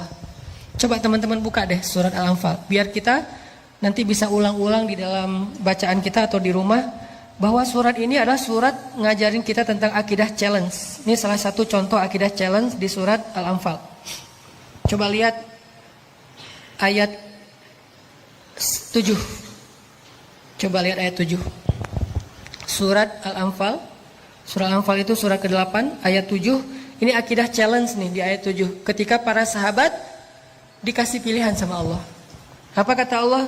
Wa idh ya'idukumullahu ihda at-ta'ifataini annaha lakum wa tawadduna anna ghayra dhati asy-syawkati takunu lakum wa yuridu Allahu an yuhiqqal haqqa بكلماته ويقطع دابر الكافرين. Ini akidah challenge. Apa artinya? Dan ingatlah kisah ketika Allah menjanjikan kepada kalian salah satu dari dua golongan yang akan kalian hadapi adalah bagian kalian. Sedangkan kalian menginginkan bahwa golongan yang tidak memiliki kekuatan senjatalah yang menjadi bagian kalian. Tetapi Allah ingin membenarkan yang benar dengan ayat-ayatnya dan memusnahkan orang-orang yang kufur sampai ke akar-akarnya. Apa yang terjadi? Coba nanti baca lagi sirah perang Badar secara utuh dari awal sampai akhir. Kan skenario awal dari perang Badar itu apa teman-teman? Karavan dagang Abu Sufyan baru pulang dari Syam, ngelewatin jalur dekat kota Madinah. Apa yang dibawa oleh karavan dagang ini? Karavan dagang ini membawa hasil jualan harta orang-orang muhajirin yang diambil alih, dirampas oleh orang Quraisy, termasuk Abu Sufyan, sebelum Abu Sufyan masuk Islam. Jadi ketika kaum muhajirin hijrah ke Madinah, pasar mereka, ternak mereka, kebun mereka, rumah mereka, aset mereka dijarah, diambil alih oleh orang-orang Mekah, orang-orang Quraisy seperti Abu Jahal dan yang lainnya. Lalu dijual ke Syam. Nah sekarang pulang dari Syam membawa hasil keuntungan dari rampasan itu. Sehingga Nabi SAW mengajak orang-orang muhajirin, ayo kita ambil kembali harta kita. Itu skenario awalnya. Ayo kita cegat karavan dagangnya Abu Sufyan dan kita rampas kembali harta milik kita. Sahabat semangat. Siap ya Rasulullah, Allah Akbar, semangat gitu. Kenapa? Karena yang akan mereka hadapi itu karavan dagang, bukan tentara, bukan prajurit. Mudah untuk mengalahkannya dan keuntungannya besar kalau kita menang. Ternyata Abu Sufyan juga punya mata-mata. Langsung dia tahu informasi Nabi akan cegat, dia ngasih tahu ke Abu Sufyan ngirim orang cepat untuk menghubungi Abu Jahal. Kalau dulu kan gak bisa telepon-teleponan ya. Akhirnya ngirim orang, Abu Jahal datang untuk mengawal karavan dagang. Dengan apa? Dengan satu pasukan yang isinya adalah pembunuh bayaran. Yang isinya sebagiannya adalah pembunuh bayaran, sisanya petarung-petarung hebat, termasuk senior-senior ada di dalamnya. Pasukan yang jumlahnya 1.000 orang kurang lebih. Sekarang ada dua target. Satu karavan dagang yang mudah dilumpuhkan dan untungnya besar. Satu lagi pasukan perang yang sulit dikalahkan dan untungnya kecil. Apa yang mau diambil dari pasukan perang? Paling ghanimahnya ya gitu-gitu aja, pedang, perisai, onta. Kalau ini emas, sutra, segala macam kan ya. Wa idh ya'idukum, ketika Allah memberikan kalian pilihan ta'ifatain, dua kelompok, mana yang kalian inginkan? Ternyata kaum muslimin menginginkan yang mana? Manusiawi. Yang tetap Abu Sufyan, Rasul, kita nggak usah beralih ke yang lain, ini aja istiqomah. Dari awal kan emang pengennya ini. Kan emang rencana awal kita pengen mencegat karavan dagangnya Abu Sufyan. Ngapain sih harus ngadapin Abu Jahal? Udah biarin aja, ntar dia juga pulang sendiri kalau dia nungguin kita nggak datang. Para sahabat memilih ini. Ternyata Allah memilih yang Abu Jahal. Disinilah kaum muslimin galau. Duh, ada yang kecewa. Coba baca ayat sebelumnya. Gimana bentuk kegalauan mereka? Ayat 5. Kama akhrajaka rabbuka min baitika bil haqq wa inna fariqam minal mu'minina lakarihun. Apa kata-kata terakhirnya? Lakarihun, benar-benar gak suka. Itu perasaan Ahlu Badar, itu perasaan kaum muslimin. Dan itu bukan orang Islam biasa loh. Awalun, as-sabiqun al-awalun minal muhajirin, itu awalunnya muhajirin. Lebih dahsyat daripada awalunnya ansor. Dan kedua-duanya keren. Was-sabiqun al-awalun minal muhajirin wal ansar. Allah memuji mereka di banyak ayat. Kuntum khaira ummatin ukhrijat linnas. Khairun nas qarni. Allah memuji, Rasulullah memuji mereka kan? Ternyata sempat galau juga. Itulah manusia. Lakarihun, mereka gak suka dengan pilihan ini. Berat sekali. Kari itu ada artinya benci. Cuman terjemahannya kalau benci agak kurang pas nih. Minimal mereka gak suka. Aduh kok jadi kayak gini ya? Kok jadi kayak gini ya? Terus ayatnya apa? Yujadilunaka fil haq. Mereka mendebat kamu dalam hal yang benar. Masih ada yang protes. Rasul, benar ini ya Rasul pilihan kita? Rasul kok kita jadi kayak gini? Rasul kok kita nggak seperti yang kemarin? Rasul kok kita udah berubah? Ini adalah reaksi-reaksi para sahabat ketika Allah kasih pilihan yang lain, bukan pilihan yang pertama. Yujadilunak, mujadalah itu artinya berdebat. Yujadilunaka fil haqqi ba'dama tabayyan ka'annama yusaquna ilal mauti wa hum yanzurun. Gimana rasa enggan mereka? Mereka protes kepada Nabi, kemudian seolah-olah mereka seperti orang yang dihalau kepada kematian dan mereka melihat malaikat kematian itu atau malaikat maut. Ini kan sebuah gambaran ya, gimana beratnya kaum muslimin terhadap pilihan ini. Kayak orang dibawa ke satu tempat mau dieksekusi mati. Dan mereka melihat tiang gantungan, melihat algojo yang dengan parang yang tajam, seolah-olah mereka mau dibawa ke sebuah tempat eksekusi mati. Begitu enggannya mereka datang terhadap pilihan Allah Subhanahu wa taala. Akhirnya Nabi mengumpulkan mereka semuanya, ahlu Badar. Nabi menasihati mereka, Nabi membacakan ayat ini kepada mereka. Akhirnya mereka baru sadar, lalu sami'na wa ata'na. Kami ikut pilihan Allah dan Rasul.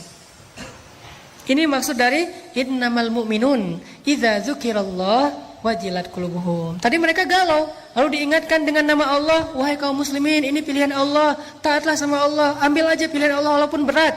Wajilat qulubuhum, hati mereka tiba-tiba menjadi bergairah. Wa idza tuliyat alaihim ayatu zadatuhum imana, bertambah iman mereka. Wa ala rabbihim yatawakkalun, akhirnya mereka berserah kepada Allah. Ya udah kami ikuti cara Allah, sami'na wa ata'na. Hasbunallah wa ni'mal wakil. La haula wa la quwata illa billah. Itu yang terjadi kepada ahlu Badar. Allah mau nguji dulu, mereka sikoh gak sih sama Allah? Buat apa sih Allah ngetes-ngetes kayak gitu? Karena Allah pengen ngelihat siapa yang benar-benar yakin kepada Allah, siapa yang ragu-ragu. Kalau ragu-ragu Allah gak akan tunjukkan keajaiban kepada mereka. Kenapa perang Badar banyak keajaiban? Karena perang Badar diikuti oleh orang-orang yang sudah teruji sikohnya kepada Allah SWT. Udah teruji, walaupun galau lagi, terus balik lagi. Galau lagi itu manusiawi. Dia imannya Yazid wa yankus. Ketika Yazid mantap, ya tawakkalun. Ketika yankus mempertanyakan, yujadilun. Kenapa gini, kenapa gini, kenapa gini. Tapi cepat recovery-nya, balik lagi. Itulah kita. Udah mantap nih, saya akan hijrah. Pas udah hijrah, kenapa setelah hijrah hidup jadi gini-gini amat ya? Galau kan? Diingatin lagi, memang kayak gitu. Bukan kita doang yang ngerasain, orang sebelum kita yang lebih soleh ngerasain juga. Oh gitu, ya udah mantap lagi. Besok ada ujian, tapi kok nggak selesai-selesai ya ujiannya. Terus diingatin lagi, kuat lagi. Gitu aja terus iman kita teman-teman. Yazidu wayangkus, zail, tergelincir, balik lagi, tergelincir, balik lagi. Hati kita yuqallibu dzatal yamin wa dzatal shimal. Dia kadang-kadang ke kanan, kadang-kadang ke kiri. Itulah butuhnya tajdidul iman sepanjang perjalanan hidup atau sepanjang perjalanan proses hijrah. Harus diperbaharui. Salah satu cara memperbaharui iman, duduk dalam majelis-majelis nasihat dari ulama. Kita nggak harus hafal apa yang disampaikan ustadz. Kita nggak harus hafal ayat-ayatnya, hadis-hadisnya. Minimal tambah iman, liyazdadu imanan ma'a imanihim. Setelah kita mendengarkan nasihat itu, baru nanti mantap lagi nih. Sahabat juga galau, sekelas muhajirin awalun aja galau. Akhirnya berangkat. Sekarang pasukannya dialihkan ke arah Abu Jahal. Jalan terus sampai di sebuah area namanya daerah Badar. Orang-orang kafir Quraisy dapat spot yang ada mata airnya. Orang Islam dapat spot yang gak ada mata airnya. Mulai agak khawatir, nih airnya irit nih, jadi jangan boros-boros ya, airnya cuma sedikit. Malamnya ternyata mereka banyak yang gak bisa tidur. Gimana besok ya? Ini kan perang kita pertama banget dalam sejarah umat Islam, kan perang pertama Badar ya. Mereka kayak gimana ya besok perang ya, gimana ya besok perang. Sementara kamu jurus itu udah bisa belum? Belum. Jurus pedang misalnya belum. Kan baru juga latihan kemarin, tiba-tiba langsung tarung. Sementara yang di seberang sana tuh petarung semua. Yang di seberang sana tuh udah kayak show off gitu, udah tayang lagi tarung, tayang lagi ngetrik. Kita baru juga oli juga belum bisa. Tiba-tiba disuruh main di ball, di apa gitu. Aduh gimana ya, kagok gitu, nervous sama yang pro-pro, yang legend-legend. Begitulah para sahabat. Orang-orang yang muslimin ini amatiran sebagian besarnya. Cuma beberapa orang juga yang tokoh kayak Hamzah, Umar, oke, mereka legend. Tapi sisanya amatiran, orang-orang biasa, bukan petarung. Di sana itu pro semua itu. Ikrimah, Abu Jahal itu kan pro-pro semua ya, pro perang. Orang-orang yang jago dalam berperang. Galau malam itu gak bisa tidur. Akhirnya kata Allah apa? Allah utus rasa ngantuk kepada kaum muslimin. Ini keajaiban pertolongan Allah kepada orang yang sikoh kepada Allah, percaya sama Allah. Akhirnya apa kata Allah di ayat 11? Ini kita bedah ayatnya nih. Surat masih yang sama, Al-Anfal ayat 11. Idh yughashshikumun nu'asa amanatan min. Allah memberikan kalian rasa ngantuk amanatan, biar kalian merasa nyaman, aman. Aman itu bahasa Arab terus jadi bahasa Indonesia. Amanatan min, supaya kalian merasa nyaman. Tiba-tiba semuanya nguap-nguap, ngantuk, tidur, kecuali 2 orang yang masih terjaga. Rasulullah lagi-lagi bersama Abu Bakar. Nabi berdoa. Doanya Nabi apa? Istighosah yang ada di ayat 9. Iltastaghithuna rabbakum. Jadi istighosah salah satu sunnah Nabi sallallahu alaihi wasallam. Nabi melakukan istighosah dalam momen yang paling berharga, yaitu perang Badar. Iltastaghithun. Gimana istighosah? Istighosah itu doa yang panjang. Saking seriusnya Nabi berdoa, angkat tangannya tuh bukan gini, tapi gini. Pernah nggak doa gini? Saya pernah sekali pas minta jodoh dan berhasil. Jadi kadang-kadang doa ada yang nggak pakai ngangkat tangan, kayak doa sehari-hari naik kendaraan atau apa. Ada doa yang pakai angkat tangan, ada yang doa sampai diangkat setinggi-tingginya, ada yang doa dengan telunjuk. Kalau doa dengan telunjuk bukan nunjuk-nunjuk Allah, ya Allah kasih loh ya, harus ya, bukan. Dengan telunjuk itu maksudnya cuman kepada Allah saya berharap. Itu maksudnya. Jadi apa? Psikologi Arab dengan Indonesia tuh beda dalam masalah telunjuk. Kalau kita kan kayak nyuruh-nyuruh ya. Karena ada ya Allah bukan ya Allah harus ya. Nih benar ya, bukan. Tapi ya Allah iyyaka na'budu wa iyyaka nasta'in, itu maksud dari nelunjuk. Jadi Nabi kadang berdoa enggak angkat tangan, kadang berdoa mengangkat tangan, kadang berdoa sampai angkatnya tinggi, kadang menelunjuk. Semua itu sunnah Nabi, tidak perlu dibenturkan antara satu dengan yang lain. Semuanya bisa dilakukan. Dan waktu itu Nabi beristighosah, mengangkat tangan setinggi mungkin sampai rida beliau jatuh, diangkat lagi oleh Abu Bakar, jatuh lagi, menangis semalaman. Sementara sahabat semuanya tertidur pulas gara-gara Allah menenangkan mereka dengan ngantuk. Ini pertolongan. Jadi kalau kita serahin urusan kita kepada Allah, Allah akan nolong kita. Pertama yang ditolong apa? Jiwa kita. Ketika kita punya masalah, yang akan pertama Allah lakukan bukan diselesaikan masalah kita, tapi dikuatkan hati kita. Itu kalau kita percaya sama Allah. Sehingga orang di luar yang gak paham, ngelihat, dia udah capek berdoa, masalahnya masih gitu-gitu aja, gak selesai, dia gak tahu. Kalau dia ngadapin masalah itu, mungkin dia udah KO dari awal. Tapi kenapa orang ini kuat? Karena Allah kuatkan hatinya. Itulah pertolongan Allah yang pertama. Jadi bisa dibilang UGD-nya. Jadi penanganan pertamanya ketika dimasukin ke UGD itu, kalau kita langsung diinfus, langsung kayak ada apa jantungnya, atau diapain gitu penanganan awal, itulah yang dilakukan Allah ketika kita dalam keadaan darurat. Yang pertama ditolong itu adalah jantung kita. Gimana menolong jantung? Dikuatkan hati kita dalam menghadapi masalah itu. Bukan segera masalahnya selesai. Karena kayak kita sakit juga, nggak langsung sembuh pas datang ke UGD sembuh, enggak. Tapi jantungnya diselamatkan dulu, nafasnya diselamatkan dulu, kemudian darahnya diselamatkan dulu. Nanti sembuhnya setelah seminggu. Tapi minimal dia udah ditolong gitu.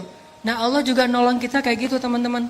Di awal ketika kita percaya sama Allah, ya Allah saya lagi ada masalah, tapi Engkau lah yang maha kuasa atas segala sesuatu. Saya tenang ada Engkau ya Allah. Saya mengandalkan Engkau banget ya Allah. La haula wala quwata illa billah. Hasbiyallahu wa ni'mal wakil. Udah, setelah itu Allah akan tolong hati kita. Gimana ditolong hati? Kalau dalam konteks surat Badar, mereka tertidur semuanya, tenang hatinya.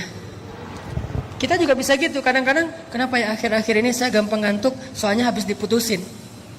Jadi gampang ngantuk, itu cara Allah. Soalnya habis lagi banyak utang, jadi tidur aja kerjaannya. Soalnya misalnya lagi banyak yang ngebully, akhirnya dia gampang tidurnya nyenyak. Malah makin dibully makin nyenyak tidurnya. Kenapa? Sebelum tidur minum Neozep misalnya. Yang jelas tidur kadang adalah solusi dari Allah untuk hamba-hambanya, sehingga dia dibikin tenang. Salah satu yang dikasih solusi tidur siapa? Ashabul Kahfi. Allah tidurkan mereka. Ternyata yang ditidurkan itu bukan cuma Ashabul Kahfi, Ahlu Badar juga ditidurkan oleh Allah. Ini ayatnya. Idh yughashshikumun nu'asa amanatan min. Cuman tidurnya nggak sampai 300 tahun.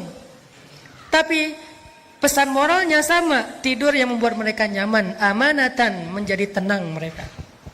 Selesai sudah masalahnya? Belum. Setan juga nggak nyerah teman-teman. Habis itu setan datang dalam mimpi mereka. Jadi tadi setan gak bisa yuwaswis ketika mereka sadar karena Allah bikin mereka ngantuk. Sekarang setan yuwaswis ketika mereka tidur. Masuk dalam mimpi mereka satu-satu setan. Kan setan itu ya jerima jerodam kan. Dia ngalir dalam aliran darah manusia. Dia bikin mimpi sahabat tuh jadi mimpi basah. Maaf. Akhirnya sebagian besar sahabat malam itu saking nyenyaknya tidur bangun-bangun dalam keadaan janabah junub. Mimpi basah. Siapa yang ngerjain itu? Setan. Kok usah nyalahin setan? Emang salah? Salahnya apa? Siapa suruh jadi setan? Satu-satunya suuzon yang berpahala adalah suuzon kepada setan. Dan satu-satunya husnuzon yang berdosa adalah husnuzon kepada setan. Ustaz jangan salahin setan, kasihan. Setan gak ada apa-apa kok. Enggak, itu husnuzon kepada setan gak boleh. Harus suuzon. Kayak Yusha, muridnya Musa. Ketika jalan touring bareng dengan Musa mau nyari guru kan, Khidir, terus tiba-tiba di tengah jalan ikan yang dipegang sama Yusha berenang lagi padahal udah mati. Terus Yusha lupa nyeritain itu ke Musa, jalan pas udah lapar Musa bilang mana ikan kita? Aduh saya lupa. Apa kata-kata Yusha di dalam ayat itu? Wa ma ansanihu illa asyaitanu an adzkurah. Tidak ada yang membuat saya lupa akan peristiwa itu kecuali setan tuh, kata Yusha. Apakah Musa bilang kok kamu nyalahin setan sih, nyari kambing hitam deh? Enggak kan? Kenapa? Karena setan emang untuk disalahin. Jadi ketika ada dua orang, teman sahabat, cowok cewek dan bukan mahram ya. Mereka salah satunya misalnya si cowoknya nelfon, aku anterin ya. Jangan deh, aku tunggu jemputan aja. Tapi lama enggak apa, aku anterin kok. Kamu enggak percaya sama aku. Bukan enggak percaya sama dia, enggak percaya sama setan. Jadi kalau kita menjaga hubungan kita jarak dengan lawan jenis, walaupun dia sahabat karib kita, ipar kita, sepupu kita bukan nggak percaya sama dia, kita percaya banget sama dia, tapi kita nggak percaya sama setan. Itu analogi berpikirnya. Sehingga jangan sampai kita menganggap teman kita yang nggak mau jalan bareng kita, nggak mau semobil dengan kita, seolah-olah dia kayak ngeraguin kita. Bukan. Jangan suuzon dulu, jangan menjudge. Karena dia sangat yakin sama kita, sangat percaya sama kita, tapi dia sangat ragu kepada setan yang ada di antara kita. Sehingga dua orang yang sama-sama soleh bisa aja tergelincir bukan karena niat buruk, tapi karena mereka memberi kesempatan kepada setan untuk menggoda mereka. Akhirnya setan datang, sahabat pada mimpi basah, janabah, pas bangkit dari tidurnya mereka harus mandi junub. Sementara air kurang. Ini gimana nih, kita harus mandi junub tapi nggak ada air. Mulai galau yang kedua nih, galau yang ketiga. 3 kali galau. Gimana kita akan berperang? Katanya ini perang suci tapi kita kotor. Katanya kita akan menghadapi musuh sementara kita juga najis. Gimana ini, gimana gini? Galau berat. Akhirnya Allah turunkan apa teman-teman? Hujan. Luar biasa ya cara Allah nolong. Coba lihat ayatnya. Masih ayat 11. Wa yunazzilu 'alaikum minas samaa'i ma'an liyutahhirakum bih wa yudhhiba 'ankum rijzasy syaitan. Allah turunkan air dari langit sehingga para sahabat tiba-tiba langsung bisa mandi janabah di bawah hujan dan mereka bertakbir Allahu Akbar, Allahu Akbar. Dan hujan itu anehnya lokal banget, cuman di campnya para sahabat doang. Camp seberang tuh nggak hujan. Yang camp seberang gini aja, kok di sana hujan sih? Yang di sini hujan, di sana kering. Itu kayak gitu banget cara Allah ngasih rezeki ya. Keajaiban ini muncul gara-gara dari awal mereka sudah lulus ujian ats-tsiqah billah. Jadi kalau kita memulai satu urusan kita dengan tsiqah billah, udah serahin aja. Lika-likunya tuh Allah ya akan ngasih kejutan. Banyak banget kejutan-kejutan indah. Udah selesai di situ belum? Udah pada mandi, udah pada segar, malah lebih segar daripada sebelum tidur gitu ya. Udah segar banget. Pas mau menghadapi musuh, mereka ngelihat musuh ini tangguh-tangguh dengan kan kaum muslimin dalam perang Badar yang pakai kuda itu cuma 2 orang kalau nggak salah, sisanya jalan kaki. Sementara musuh sebagian besarnya pakai kuda dan onta, pakai perisai, pakai baju besi, pakai pedang yang lebih panjang, lebih gede daripada kaum muslimin. Kan gentar juga nih ngelihat musuh yang gagah-gagah. Gagah-gagah juga ya. Akhirnya apa? Allah tolong lagi.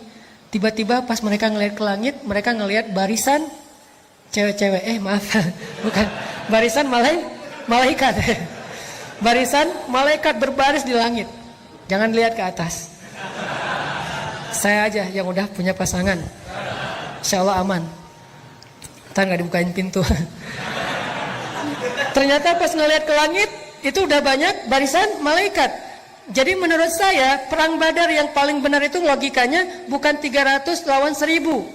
Karena kaum muslimin itu bukan 300 orang, 300 orang plus 1000 malaikat. Jadi perang Badar itu yang benar adalah 1300 lawan 1000. Karena ditambah malaikat. Sebetulnya satu malaikat juga cukup loh kalau kita mau berpikir logis ya. Allah ngapain sih banyak-banyak, ngirim satu aja udah cukup lah. Untuk ngalahin musuhan cuma dihembus aja kan habis ya. Kenapa sampai 1000? Karena tujuan malaikat diturunkan bukan cuma untuk membunuh musuh, tapi menenangkan kaum muslimin. Kayak gitu banget kan Allah memperlakukan orang yang beriman.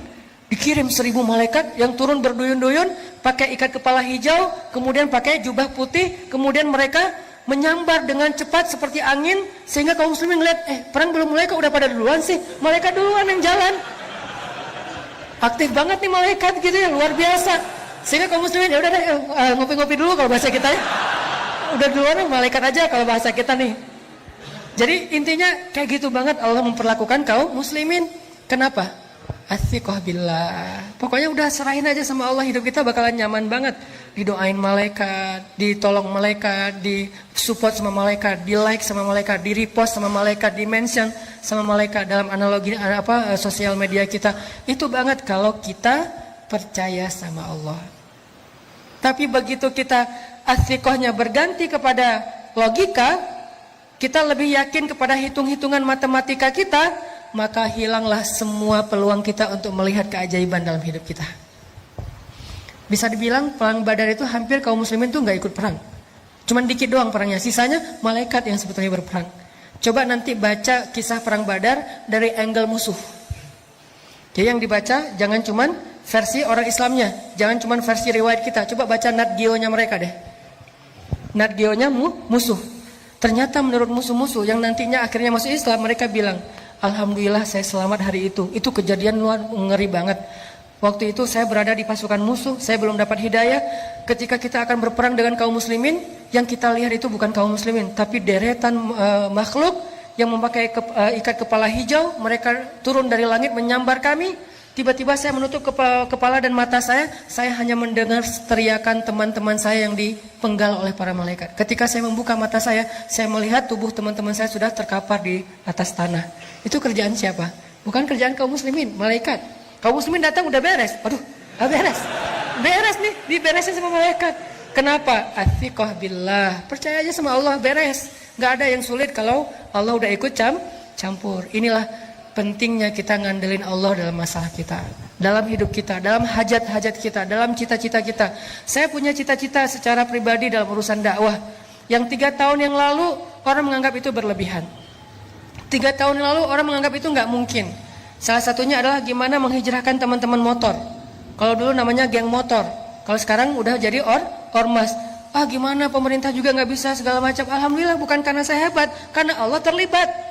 Akhirnya Allah bujuk hatinya, Allah ikat hatinya, tiba-tiba mereka jadi senang kepada masjid, senang kepada ilmu, senang kepada ta'lim. Itu kenapa? Karena kita melibatkan Allah. Program pemerintah kalau nggak melibatkan Allah, susah. Program sosial nggak melibatkan Allah, susah. Gimana pun teorinya rumit. Pemerintah bikin regulasi apa segala macam untuk masalah sosial apa, susah. Termasuk nanti mempersaudarakan 2 supporter bola yang sering tarung, itu nggak cukup dengan program pemerintah, nggak cukup dengan program dari PSSI, nggak cukup dengan program Menteri Sosial, harus pakai program dakwah. Kenapa? Di dalam program dakwah lah Allah terlibat. Dan mereka semuanya punya hati, dan yang memegang hati mereka itu jemari-jemari Allah. Jadi kalau pengen hati mereka diikat, fa'allafa baina qulubikum fa'asbahtum binikmati ikhwana. Caranya gimana? Wal takum minkum ummatun yad'una ilal khair wa ya'muruna bil ma'ruf wa yanhauna 'anil munkar. Lewat dakwah itu keajaiban terjadi. Jadi saya percaya banget nih, antara beberapa supporter bola di Indonesia yang selama ini mungkin sering ada masalah, bisa diikat hati mereka bahkan jadi ikhwana, bersaudara dengan media dakwah. Kenapa? Di dalam media dakwah itu Allah terlibat untuk menggenggam hati hamba-hambanya. Buktinya berapa ratus tahun orang-orang Aus dengan Khazraj berperang di Madinah. Tiba-tiba datang Nabi, dengan izin Allah mereka menjadi Ansor. Gimana antara Muhajirin dan Ansor yang gak saling kenal, tiba-tiba menjadi lebih erat daripada saudara kandung. Siapa yang bekerja di balik ini semuanya? Allah Subhanahu wa taala. Ternyata banyak hal yang nggak mungkin terjadi, mungkin banget buat Allah.